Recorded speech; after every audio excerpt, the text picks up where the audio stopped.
Hello again, everyone. Edwin Learnard back once again in this YouTube astrological segment. I'm going to be talking about transit Neptune conjunct one's natal south node.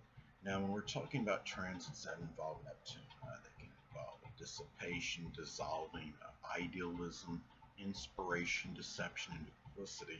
When transit Neptune conjuncts one's natal south node, will this may manifest in dissipation, dissolving, idealism, even unrealism, inspiration, deception, duplicity, and it may be about what we're going away from. And I mean, it could be about dissolving, or it should be more about, or maybe I should say, idealism in what one may be going away from.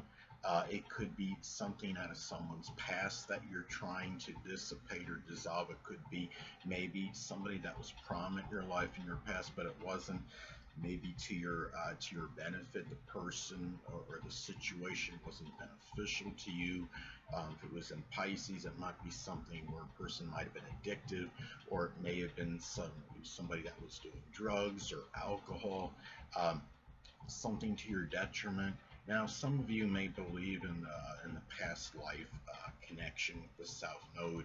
It might be something where somebody, you might feel that somebody from your past life is has rekindled a connection with you.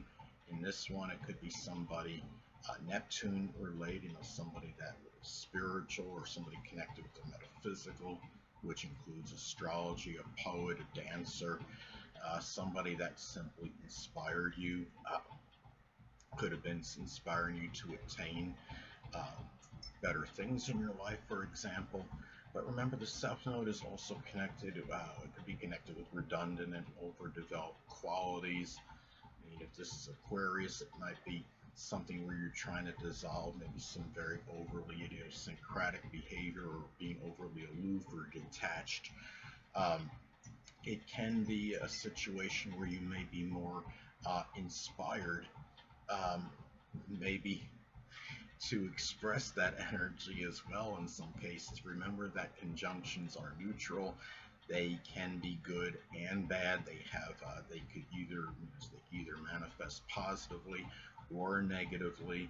A lot of it is predicated on the aspects that this transit makes to other points in your natal chart, as far as how this, if it's going to be expressed more positively or negatively.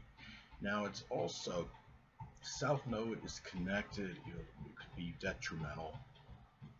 It can be something where it could be somebody, that being given that it's Neptune.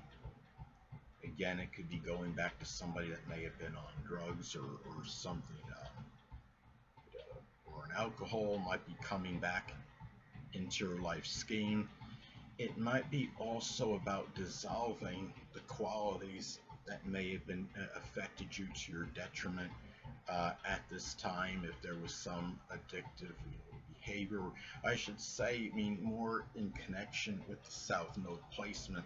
Say if this is in the zodiac sign Cancer, as an example, it could be overly clingy, or being overly protective. Um, Somebody that was overly dependent on someone, or overly sensitive to criticism and ridicule. Those qualities may be something you're trying to dissolve at this point. But it's also about, I mean, remember that Neptune can be delusional as well. And the fact that the South Node can be connected what we're naturally proficient in, because they are overdeveloped qualities. They actually can be things, I would say, that you could flourish in, but it's something that you're trying to go away from. It can be something, I mean, say if it's in Leo, it can be an ability to attract applause and get accolades, or doing something Leo related, uh, something like with entertainment or the arts, as an example, or doing work in circus, um, being persuasive, being able, you could be do something where you're a good product demonstrator, because it would be ability to boast up basically the product uh, that you're selling. But it's also a time, I mean, as well. I mean, well, what I should say is, another way that this could be expressed is that it can be about confusion about going away from something that you're naturally proficient. Now, let's say if this is in Virgo in the fifth house as an example, it could be maybe there's an ability to dissect or being overly critical and judgmental of lovers, being able to analyze and criticize those lovers or children, but even an ability to extrapolate sports data, because Virgo is dissection. It could be about extrapolating, projecting numbers, and the fifth house, of course, can be associated with sports, and it's something where you might, where you might be thinking, okay, I may want to go away from this kind of energy, but I'm really not sure, because remember that Neptune is about confusion, and a lot of it is very unclear energy. The thing about this too is, I mean, another way this could manifest, this could be about, again, dissolving or dissipating the redundant or overdeveloped qualities of the placement. Now, going back again to Virgo in the fifth house as an example, it could be hypochondriac tendencies, maybe compulsive complaining.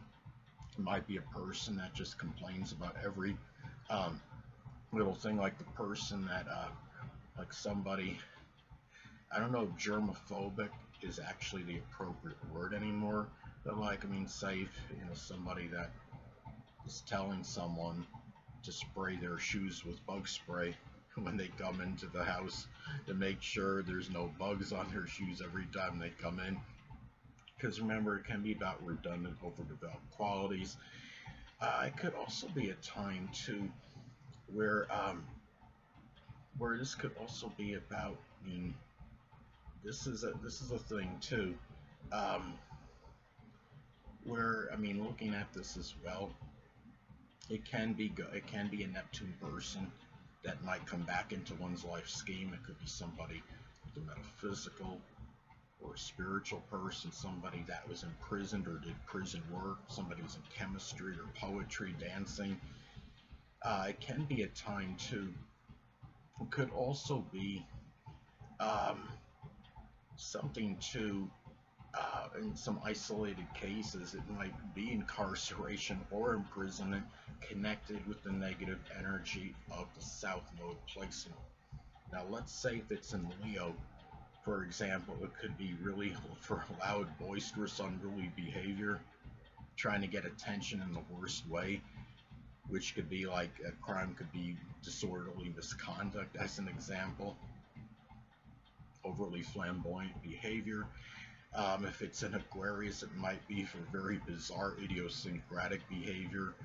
I'm not saying the person's going to, climb the walls and put suction cups on their hands and pretend to be Spider-Man, but you understand what I'm saying. I have a friend that had an Aquarius ascendant, and he wound up. I've said this before in some previous videos that he epitomized the Aquarius energy. One time I could remember him drive. I was in the car with him, and he unpredictably drove up a grass hill in order to find a shortcut to get into a parking lot of a store, shopping center. But anyway, now in isolated cases, this could also be something adverse, detrimental, connected with the feet, the toes, the lymphatic system, the immune system. It could be something associated with alcohol or drugs or accidental chemical assimilation. Or that these are things that can be connected with the planet Neptune. Now, also too, remember that Neptune can also be connected with dreams and sleep. So it might be a time too where you might be dreaming about the past, perhaps. Maybe it's somebody you felt you were in a past life. I mean, say if it's in Aries, it could be somebody that was in combat or war, or somebody that was a gladiator, or maybe a person that was a fighter, somebody that was in a combative sport, like karate, anything with the martial arts, judo, jiu-jitsu, and if I'm saying that right, boxing, wrestling. It can be something too. I mean, let's say if this is in Gemini in the fifth house as an example,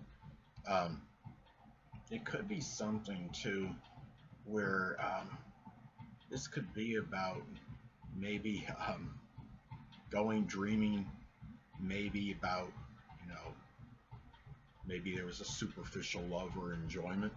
As an example, Gemini superficial energy.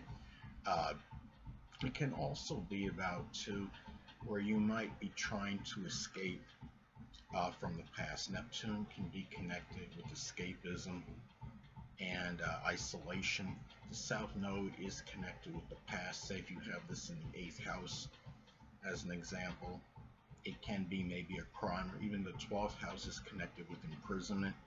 It might be something associated with the prison record, and maybe you're trying to escape that somehow. Maybe you're trying to get the record expunged, if that's possible at this time. And anyway, people, that'll conclude this YouTube astrological segment. Until next time, people, Edwin Learnard saying stay well.